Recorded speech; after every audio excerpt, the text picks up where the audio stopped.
Thank you so very much, Dr. Ruchi. Welcome, everyone. Good afternoon. Let me share my screen. Do you have the right screen or not? Yes. You do? Perfect. Thank you very much. Let me push this to somewhere else that I can see my own slides. I minimize the thing so you guys can be not worrying about. Okay, perfect. So today I am going to talk about what is one of my interests, as you know, acute heart failure, congestion, and how we can be a part of the team that takes care of the management of these patients. The reason why I chose this topic for this year is that for many years, chronic heart failure has had a lot of advances. You know, with neprilysin inhibitors, SGLT2 inhibitors, and LVADs that are getting, so the chronic heart failure had gotten better and better. People are out there and living longer. It's really good. But when it comes to acute heart failure patients that come to the hospital, we've been using the same medicines that were here since 1950s and 60s and in different ways. So it's not been a major, I would say, evolving field for the past several years until last year. Last year, for some reason, several landmark studies came out in this field, specifically in the field of diuretics, in other fields of acute heart failure as well, but specifically in the field of diuretics. So I thought that it might be a good idea to touch base on those, to talk about what is new for 2023. And obviously, there will be some review of what we already know as well from the past. It's not all new. These are my disclosures. None of the topics that I'm going to discuss will be directly related to these companies. So one other reason to talk about this topic is that sometimes, because these patients have complex medical issues, several teams are managing these patients, different aspects of their care. So there are some misunderstanding or discrepancy on how their approaches are. So sometimes we feel that the cardiology might not be doing the optimal care. Sometimes they feel the same way. This is just a few months ago. This is the title of the session in American College of Cardiology meeting this year, which was in New Orleans in March. And you see, I would think that this is not a tasty title. Actually, I wrote for the president of the for the meeting, and I explained my opinion because one of my friends was actually in this same session talking. So the point is that we need to know more about what they do, and hopefully they will know more about what we do so we can get a coordinated care for these patients. The outline is very simple for my talk. I will talk a little bit about congestion, natriuresis, in acute heart failure. I talk about combination diuretic therapy, or what we call sequential sodium blockade in the kidney. And then I try to close the loop by connecting the dots. So this slide, some of you have seen it before from me. I have just updated some of the numbers. Basically, it is telling us that if I don't know a hospital, some hospital in Philadelphia tonight, if they tell me these patients that will come to the hospital tonight, what's the most common reason why they come? I can predict that this would be acute heart failure. Heart failure is the leading cause of admission to the hospital in patients over 65. To compare to other pathologies, less than 65 is actually pregnancy is the most common reason for going to a hospital. Just you can see how common heart failure is. Then it has a high mortality, and obviously it's associated with a lot of cost. So basically, when heart failure comes, we know it is common, it is costly, and unfortunately, it is deadly. Cardiorenal syndrome has gone through a lot of, I would say, hoops and loops. For the past 2 decades, we have been trying to better understand the pathophysiologic mechanisms underlying the impact of heart on the kidney or vice versa. The latest that has come, and admittedly, as somebody who has made this diagram, I should admit that not all the cases are explained by these theories that we have, but at least a good part of them are kind of understandable, I would say. We have the low forward flow on the outside. This has been since Schreier mentioned in the New England Journal of Medicine nearly 25 years ago. More recently, we realized that there is high backward pressure as well.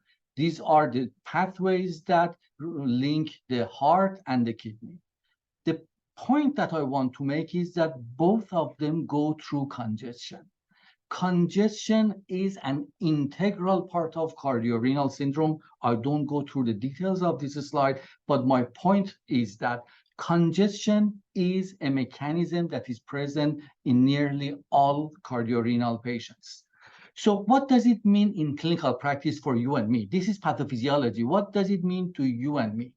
Number one, the primary reason patients come to the hospital is congestion. We need to remember this. It is not acute kidney injury, because you and I, we are nephrologists, we see them in the hospital. It gives us the impression that this is why the patients come.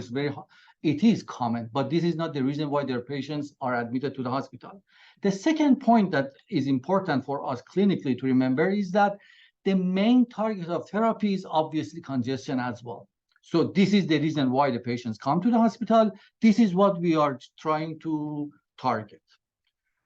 If this is the case, is there a difference between different types of heart failure? Reduced ejection fraction, mid-range ejection fraction, these days we have just created, and preserved ejection fraction. This is a busy slide. If we want to clean it up, what we see is that in terms of congestion, the profile of congestion, when you look at the echo findings, they're pretty much the same. So they have similar profile of congestion when it comes to echo. What about other aspects? What about the biological markers on admission?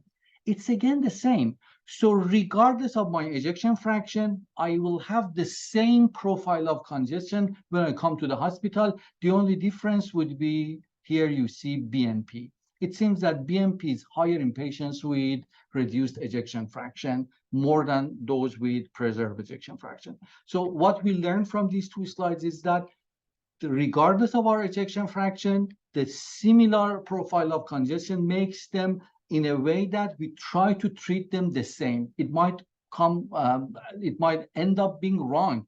10 years from now, we might decide that, we should have treated them differently. But as of today, because congestion is the target, and they have the same profile of congestion, they are treated the same way. Okay, what is a barrier to the treatment of these patients? Not that you talked about congestion, and now you talked about the profile of congestion.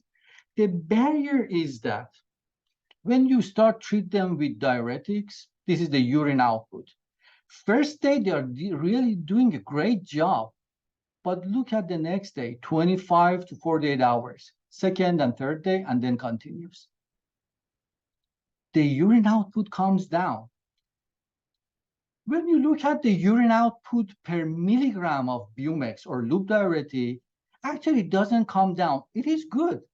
At first you will say, okay, so the problem was that I didn't give them enough diuretic.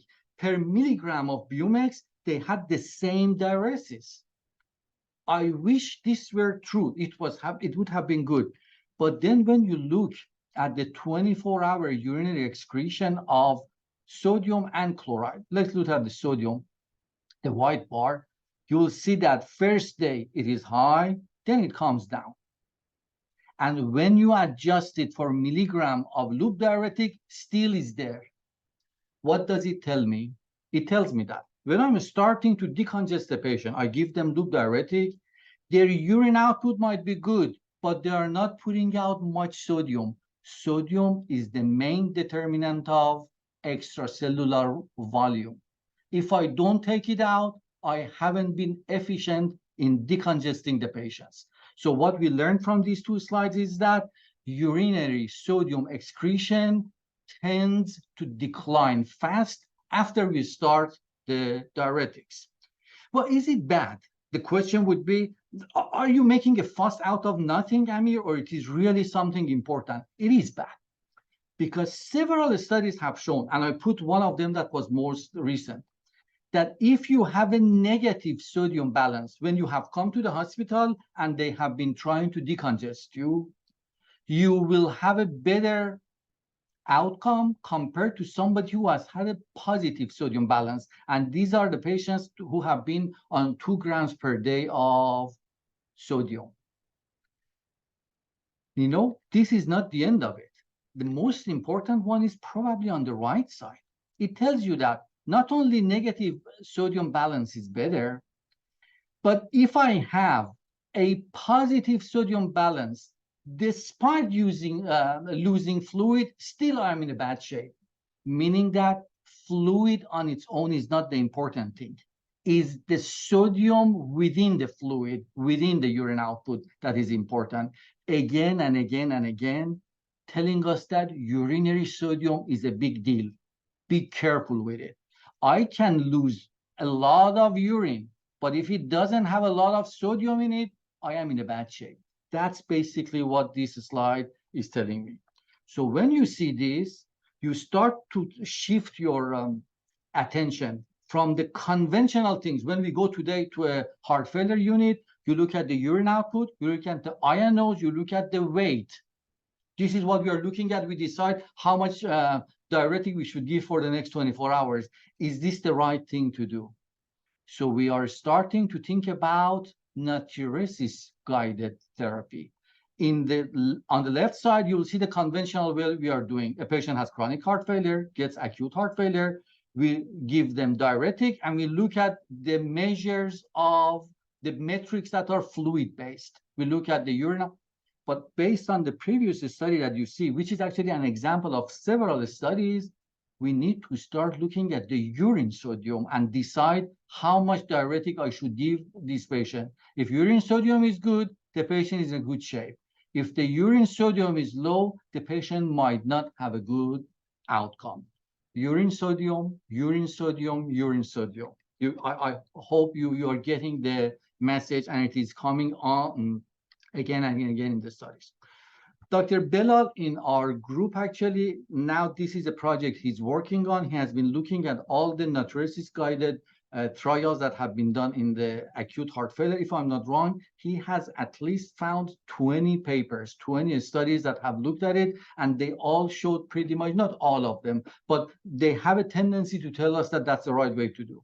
There are still 4 others, at least, that are being done that are actually looking at the same thing. These studies are trying to see if we guide our therapy by urine sodium, we'll be more successful and decongesting the patient. Actually, this one was finished in June 2023, push heart failure. Just last Monday, 4 days ago, they presented the case in Amsterdam. What did they find? They found that 24-hour urine sodium was perfect compared to conventional way that I showed you. The urine sodium guided resulted in a lot more sodium in the urine. Although I have to say, in 6 months, there was no difference in mortality. And this will happen again and again. You are going to see in other slides for other therapies. The reality is that the congestion happens within 5 to 7 days. The average hospitalization days of an acute heart failure is 5 to 7 days in a hospital. During those periods, you can be very efficient. But when the patient goes out, there are many other factors that impact their survival and their outcome. So you might not see a major change in mortality. And this has been shown actually in the majority of the studies that I'm going to show you. So they haven't been waiting for these studies. They have already. This is European Society of Cardiology, and it was published in 2019. This is too small, you are not going to see it. I just want to make it bigger and show that they already had started to tell us that look at the urine sodium and decide for your next step what you want to do. If it is more than 50 to 70 millimole per liter, for example, do this. If it is not, do this. So the point is that urine sodium has started to be within the guidelines. If urine sodium is important, as a nephrologist, I am more interested a little bit behind that. So what happens to the absorption that we end up having low urine sodium excretion? Is there anything we can do at that level before we look at urine excretion to decide if we can be more efficient? So as you remember, this is the nephron. We start from the proximal tubule all the way to inner medullary collecting duct. And as you see at the beginning, the proximal part of the nephron is the main part. 2/3 of the sodium is absorbed. This is the urine sodium, the sodium that is remaining in the urine. It comes down quite fast, telling you that it has been absorbed in the proximal part. And the rest will be at the end of it, right? 1/3 and 2/3. This is what we have in a healthy individual. I specifically brought this from David Ellison. These studies were done more than 30 years ago, 3 decades ago. He showed us, and this has been I would say, a landmark study. It's everywhere, in every book. I specifically mentioned the first one. There have been different versions of it. What he showed us is that this is the animal model. In rodents, when you have, this is high salt diet, low salt diet, and furosemide, that tells you that when you have delivery of sodium to the distal tubule because of the furosemide, it is also absorbed a lot in the distal tubule. So they were saying that, and it has always been said, that diuretic resistance is driven by the distal part of the kidney, the distal tubules, for example, right? This has been the case. Believe it or not, this was in 1989. Up until 6 years ago, we didn't know if it is happening in the humans or not. We just assumed that maybe we are the same, but we didn't know until this study came out in our own JSON. Many interesting concepts in it. Actually, it is very interesting that David Ellison, who was 33 years ago telling us that, was on this same paper as well. So this just tells you the evolution over the years. His career is based actually on sodium and congestion. So I don't go into the details of this study, but basically the concept is that they look at lithium. Lithium is absorbed in the proximal nephron, but not in the distal. Sodium, as we saw, is absorbed both in the proximal nephron and distal nephron. By looking at the difference between these two, they will try to see where is the resistance happening, where is the majority of the absorption of sodium happening. That was to try to differentiate what part of the nephron is involved in this. They found 4 different phenotypes. I don't go again through the details of it. If you are interested, it's in JSON 2017. It's a very fascinating paper. But this is what they found. They found that nearly 4/5 of the patients, 80% of the patients, again, it is the distal tubule in humans that will have the effect on diuretic resistance. The distal part of the nephron in humans, just like the rodents, is the one that is driving the diuretic resistance. So to make it a little bit more colorful and easier to understand, I made this out of their paper. What we say is that nearly 80% of the diuretic resistance is because of compensatory distal sodium absorption. 15% is because we are not giving them enough diuretics. The patients will need more doses, especially as GFR is coming down. We might be doing it not right. And only 6% is actually associated with proximal tubular malfunction. So basically, proximal tubule is involved, but not to a major extent. That's what this study showed us. And this is a cartoon that, again, David Ellison in New England Journal of Medicine showed us to tell us that the remodeling, just like the heart that gets remodeled in heart failure, we have remodeling of distal nephron when we have loop diuretics on board, which can impact both NCC, ENaC, and also pendrin, which is our chloride bicarbonate exchanger in the collecting duct. Okay, now that we know about this, let's see what we can do about it. Now we have an idea what we are dealing with. We talked about the importance of congestion. We talked about urinary sodium. We talked about the diuretic resistance that happens. Now we want to know what we can do to help these patients decongest despite these hurdles that we talked about. A few approaches have been tried so far. Some of them, depending on how long you've been in this business, you are familiar with. Neseritide. Some of the actually earlier studies were done here at the University of Florida in post cardiothoracic surgery patients with AKI. Neseritide, recombinant natriuretic peptide, didn't pan out. Dopamine, Rose acute heart failure trial, didn't pan out. We don't have low dose dopamine help. It is not working. Hypertonic saline might have some future. We have had some studies, mostly in Italy, a couple of them in the United States, but slightly 50 patients, 45. It is still at the beginning. We will see if it pans out. Ultrafiltration, I have talked about it many, many years since I was a fellow. It has had ups and downs. So far, I think that the jury is still out on ultrafiltration. It has some aspects that are definitely important and helpful, but there are some more aspects that need to be elucidated. Today, we are going to talk about this more, sequential nephron blockade. Can we help out this sodium avidity in heart failure by using more than one diuretic? This will be the question that you and I, we are going to try during the next few minutes. Okay, you have loop diuretics here. The options that I can see is SGLT2 inhibitors here, proximal tubule carbonic anhydrase inhibitors here. Then we have thiazide. We have been using them for decades, so we know about them. Mineralocorticoid receptor antagonists and vasopressin 2 receptor antagonists or VAPTANs. These are the 5 different that you are going to see. These ones are not really diuretic. They're aquaretic, but we are going to touch base only on some of them. Obviously, it will be too boring if I want to go one by one in each.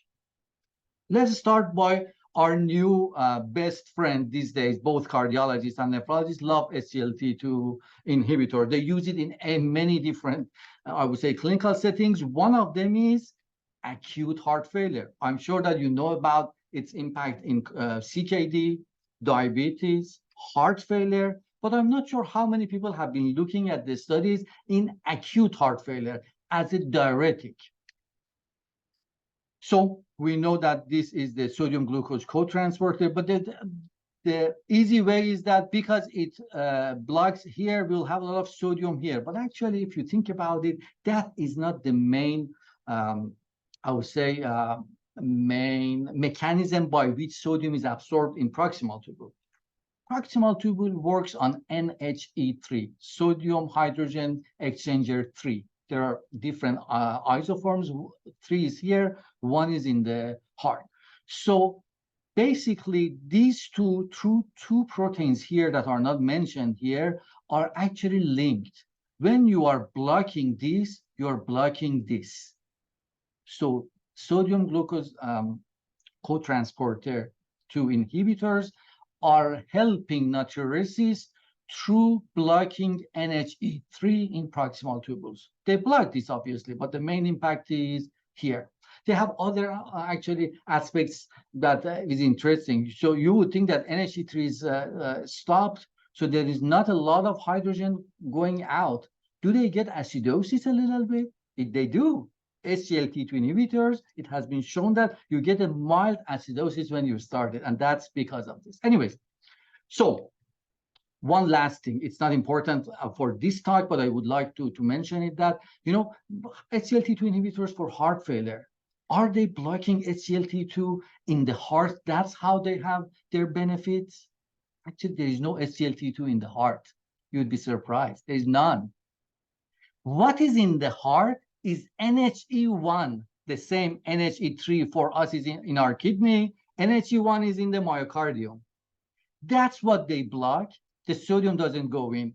Calcium is not inside the cell. It gives brings down the toxicity. So that is a fascinating part of SGLT2 inhibitors. I have to say, to this date, the exact mechanism of its beneficial impact on the heart is not 100% known. NHE1 is the best mechanism that is known so far. Okay. Do we have a study that has used SGLT2 inhibitors in acute heart failure as a diuretic? Yes, we do. We have 3 studies. I'm talking about one of them, and this is, believe it or not, one of the largest studies of diuretics in acute heart failure. Impulse, okay? It was published just last year. I told you, last year, it was the year of a lot of landmark studies. Impulse was one of them. What did they see? They saw that compared to placebo that you see here, the patients who receive empagliflozin will have a lower weight. The weight comes down quite a bit and it stays on the low side as they have been continuing it for 3 months. This is really cool. Actually, it works better than most diuretics that you and we see. Not only that, when you look at the hematocrit, they see that using empagliflozin, the hematocrit goes up. We use hematocrit in the field of acute heart failure as a sign of hemoconcentration and decongestion. We should stop here because there is a problem here. Remember, SGLT2 inhibitors increase hemoglobin. They increase erythropoietin. So the effect that you see here, as much as I like to say that this is all decongestion, it might simply be the fact that they have started to make more RBCs, these patients. Anyways, so this was what they found, and they called it early, effective, and sustained decongestion. That's what the authors say.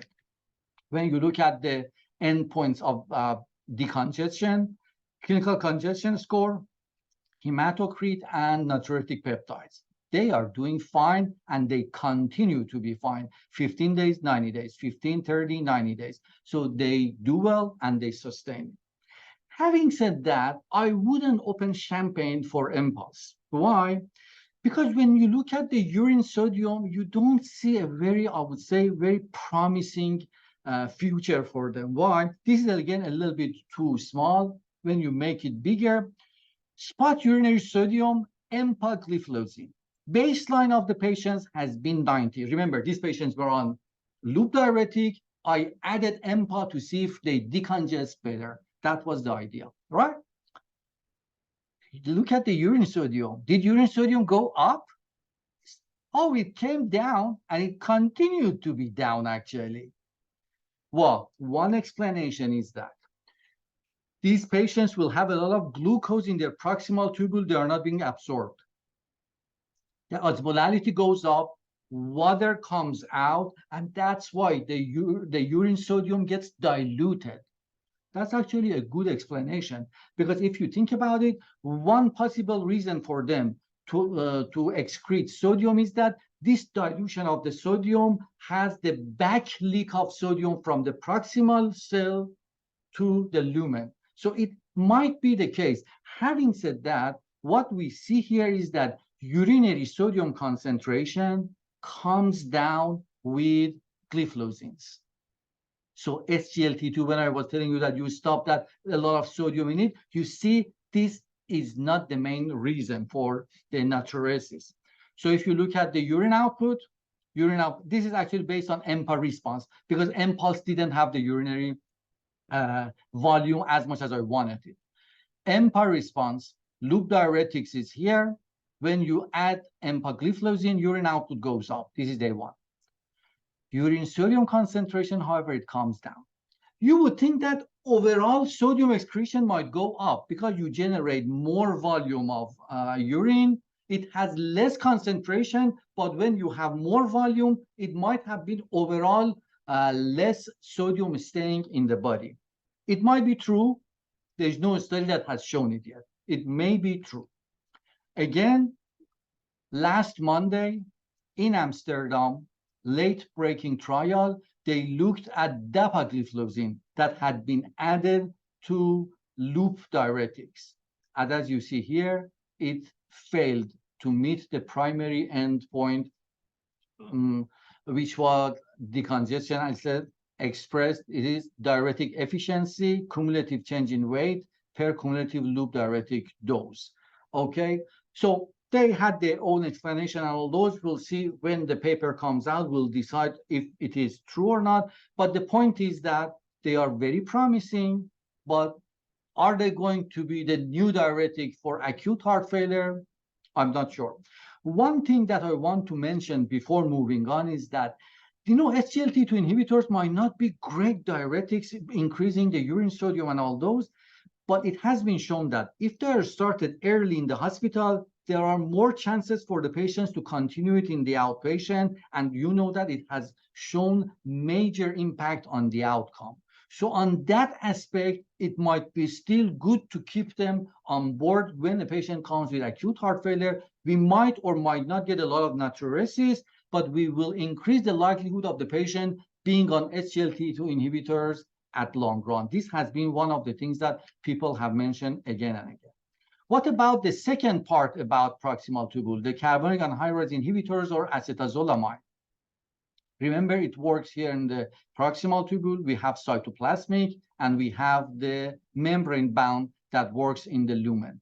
Basically, it increases urinary loss of bicarbonate, increases serum chloride, and increases natriuresis, mainly based on just increase in pendrin, upregulation of pendrin that affects the ENaC in the distal tubule more than the proximal part for the acetazolamide. One thing that you might have heard is that acetazolamide, because the substrate is the bicarbonate, as the patient's bicarbonate comes down because of the use of acetazolamide, it might lose its efficiency, what we call tachyphylaxis. Has it happening or not? Most people think it happens, but this study on 30 patients used acetazolamide in acute heart failure and showed that actually it continues to be high. It didn't have any, I would say,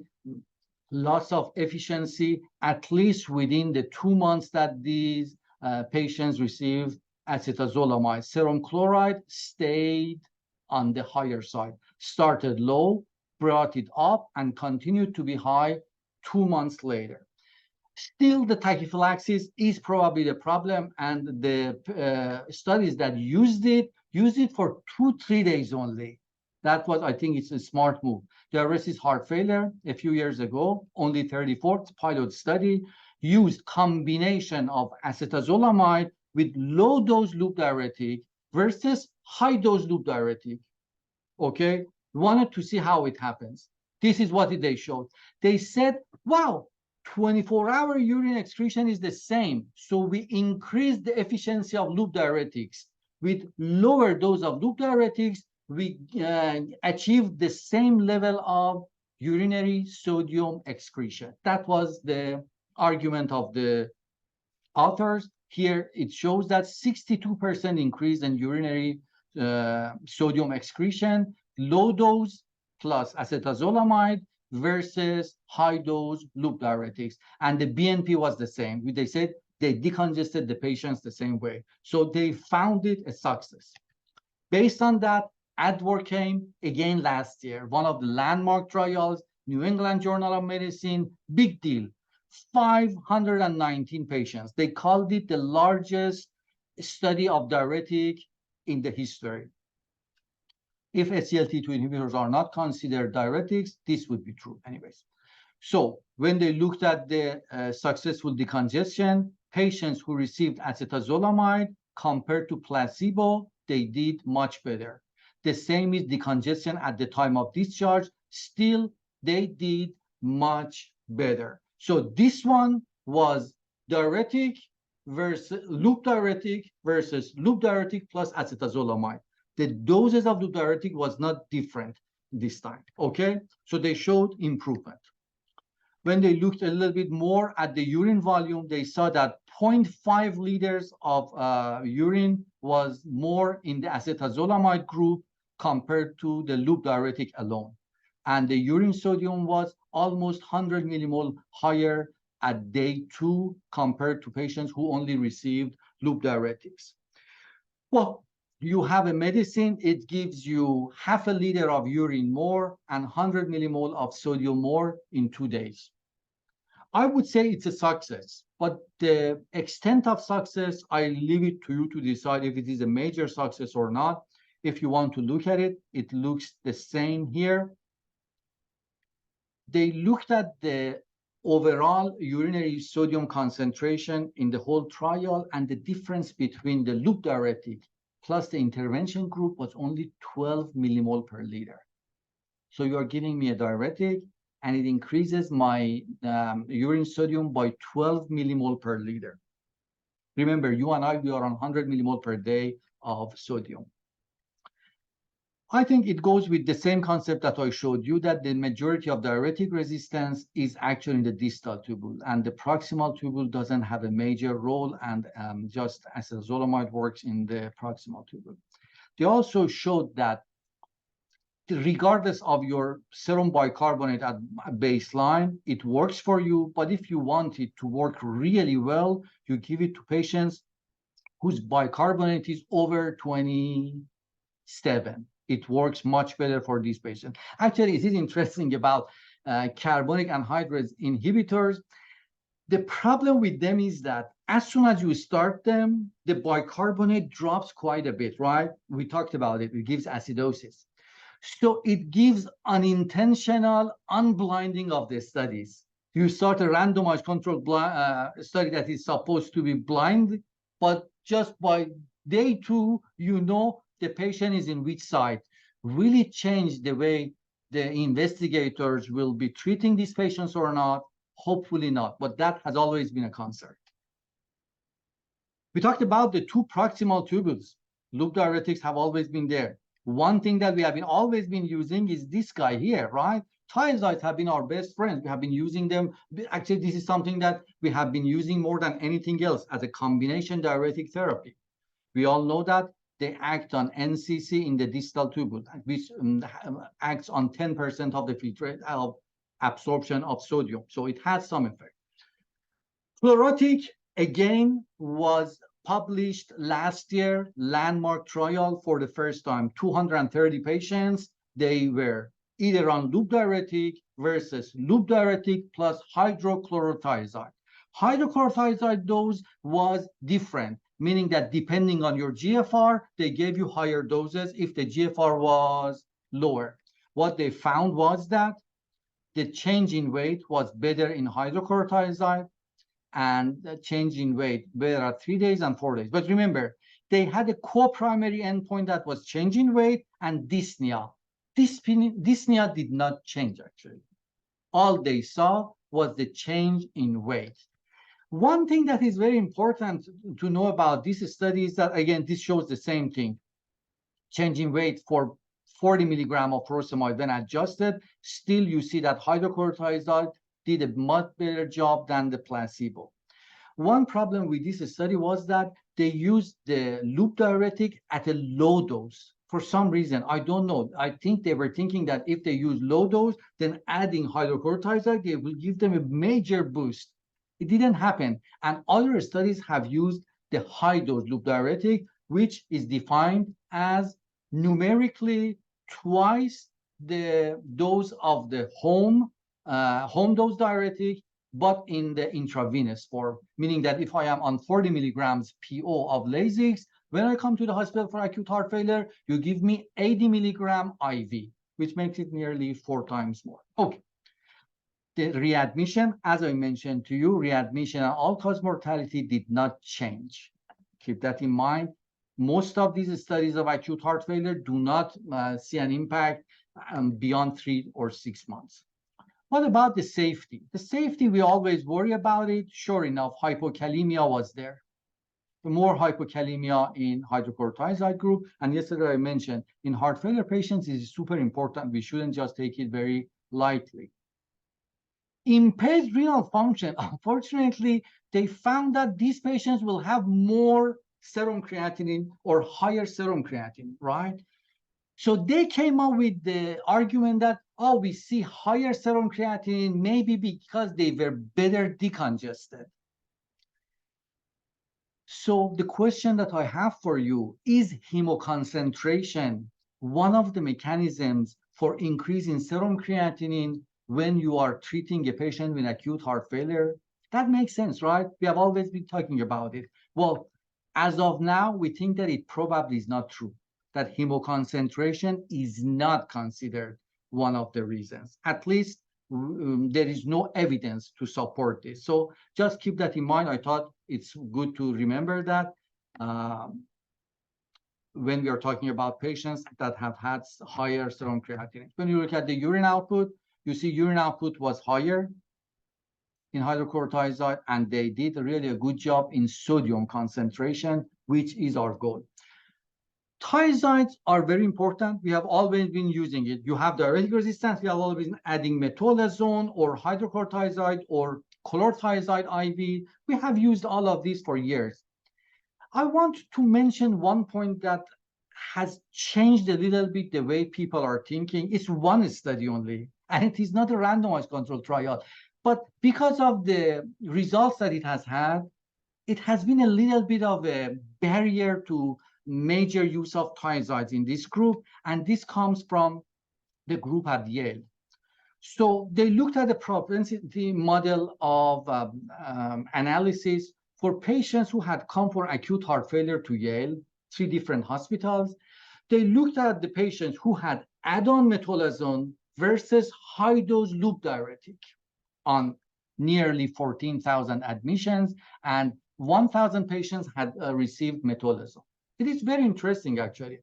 On the left hand, you will see metolazone, and on the right side, you see Lasix or furosemide. When you look at hyponatremia, you see that metolazone worse, it says here. Metolazone is worse, and it stays worse even when you adjust it propensity or for multivariate adjustment. It stays bad. For high-dose furosemide, it's bad until you adjust it. It goes away, right? Same is for hypokalemia. Metolazone gives you hypokalemia and it stays the same, but furosemide does not stay there after adjustment, meaning that metolazone is associated independently with hyponatremia and hypokalemia. What about worsening renal function? Let's call it rise in serum creatinine. Again, here you see metolazone is bad. Here you see furosemide is also the same. Furosemide also, even after adjustment, it stays on the worse side of the curve. For all-cause mortality, furosemide doesn't seem to be associated with higher all-cause mortality. Metolazone does seem so. This study, even if you go to the guidelines, they say add thiazide. Although there has been a signal of worse outcomes, they always refer to this paper. I want to keep it in mind that if you ask me, Amir, this patient is not making a lot of urine. What do you think? Should I increase the dose of loop diuretic or should I add metolazone? I remember this paper and I will tell you, let's first increase the dose of furosemide, then we'll decide. And I think it would be evidence-based. Well, these two, it would be too boring. I go through all of them one by one because unfortunately they did not pan out. Just take my word. And for now, studies after studies have shown, especially this one, the company has been trying to push to make sure there is some signal of benefit. They haven't found it. If you are interested, I summarized these studies in a recent paper. You can take a look at it. So these are some of the studies. I didn't go through all of them, but the point is that if you want to know about MRA and V2RA a little bit more, you can go to that paper. So I think for now, these are the studies, and this is what we know. If you want to connect the dot, tell us what you think. Here it is. In terms of urine output, when you look at different possibilities that we have, on the red bar is loop diuretic alone. The green bar is when we add something. For example, here we use SGLT2 inhibitor. Here it is acetazolamide, and so forth, okay? When you look at the difference between the urine output, you see here it's really good. I would say SGLT2 inhibitors are the best in terms of urine output. Actually, Vaptans are also good. Not the rest is so-so. What about urine sodium? When it comes to urine sodium, you would see that thiazides seem to still be doing much better than others. I would say ultrafiltration, I put it here also because with ultrafiltration, as you remember, you take fluid that is isosmolar compared to the serum. So you take fluid that is 140 millimole per liter. None of the studies that we have here have been even close to 140. Most of them are at the range of 80 to 100, 110 at the most. So it seems that urine sodium, if it is a big deal, thiazides in terms of medicines would be the best. Other than that, maybe extracorporeal interventions. What about the guidelines? What does the guidelines tell us? These are the most recent guidelines. The Americans ones say higher dose of intravenous loop diuretic use when you have diuretic resistance, if it is not working, or addition of second diuretic. And when you go, it says in fine print that there has been some signal of this is the metolazone paper that I showed you. European ones, already in 2021, they were talking about acetazolamide here. Remember, the advert came last year, but they were talking about it already 2 years before. Obviously, they talk about thiazides or thiazide-like diuretics, which are indapamide, chlorthalidone, and metolazone. Canadian ones, they talk about thiazide or low-dose metolazone. If I have diuretic resistance, they suggest to go for this. Well, just a little bit of just my thought on it. When you look at the European guidelines and acetazolamide, you see that their paper, this is diuresis heart failure trial. The last author is Mullens, and the first author is Frederick Verburg. Actually, he's a good friend of mine. But the point I want to make is that they are very acetazolamide pro, I would say. When their New England Journal paper came out, Mullens actually was the lead author here, and Verburger was here, right? And there are many other common names between the two groups. This is a Belgian/Dutch group that has been very active. So the issue is that the guidelines are also coming from the same groups. So I don't say acetazolamide has been good as a New England Journal paper study. I have no problem with that. But obviously, when they are very pro acetazolamide, it will find itself in the guidelines. That's why you see that the guidelines are not always the same. The Canadians say the same thing. The Europeans say something else. They're looking at the same studies. But it probably goes with your background and what you have been more interested in. Wanted you to know about it. I thought it is interesting. I mean, you told us on and on and on and on about these studies. What's your verdict? What do you think? If you ask me, I hope you ask me. Okay, so this is what I think. Is it the prime time for combo diuretic therapy? I would say that there have been a lot of advances in acute heart failure. As you saw, several studies, landmark studies that came just last year about this specific aspect. There might be something. We know that acetazolamide is coming up the ladder. We know that SGLT2 inhibitors are great, both in the outpatient for chronic heart failure. If they have some natriuretic properties, why not using them in acute heart failure when the patient is in the hospital, actually, right? Well, what about the rest of it? What do you think the next step is? So if you tell me, so Amir, you told us about your opinion. What is the next step? My next step would be, it's good to continue doing these studies. These are studies of medicines that we know for many years. We are just trying to combine them, different combinations, different doses to find a better way. But isn't it the time to just stop what we are doing, looking back, and see if we can come up with something that we all agree on? You know, consensus guidelines, and better than this is advisory group, more than consensus guidelines, they look at the evidence. Advisory group gives you some practical recommendations. They're a little bit different. So the point is, we need now to revisit what we already know more than just making more and more studies. You remember this slide of mine? Remember the red was the loop diuretic use. Listen, These are all randomized controlled trials, very well structured in academic centers. You have been giving them loop diuretics alone. How come you get this much of difference in urine output? Because everybody does his own soup. Actually, if you think about it, it is kind of very, I would say, ironic. The best protocol for diuretic therapy, loop diuretic therapy, that has come out is from the study that was trying to look at ultrafiltration. They were trying to design a study to look at ultrafiltration in heart failure. They needed a control group. I'm talking about CARES heart failure in 2012. When they looked at the control group, this was an NIH study. They wanted it to be really bulletproof. This should be really, really great.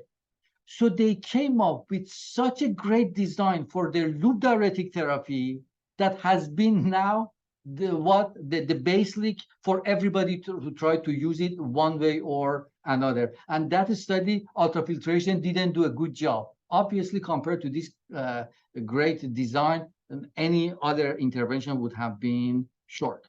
So what are my messages after talking so much? Number one, urinary sodium excretion has been recognized as a significant marker. The clinical relevance has been increasingly recognized over the last few years. I assume that we are going to hear more and more about it. The studies of CDT is combination diuretic therapy. The studies of combination diuretic therapy are highly inconsistent. I just mentioned it to you. They looked weight, urine output, fluid balance, diuretic dosing, everything. Everybody comes with their own soup. That's when I think we need to stop and look back. Third is that I think combination diuretic therapy at this point, we shouldn't start up front. There are some studies that started up front, but at this point, we need to wait for the intensification of loop diuretics and then start. And just ironically, we don't know what is the intensification that is good. Everybody does their own thing. Most people use doubling of the dose. Currently, metolazone and thiazides are the two major diuretics that are used as add-on strategies. But as I mentioned, acetazolamide and SGLT2 inhibitors seem to have promising future for use in acute heart failure. I think this was my last slide. Yes. Thank you so very much for your attention. And there is 5 minutes if there are people that have questions.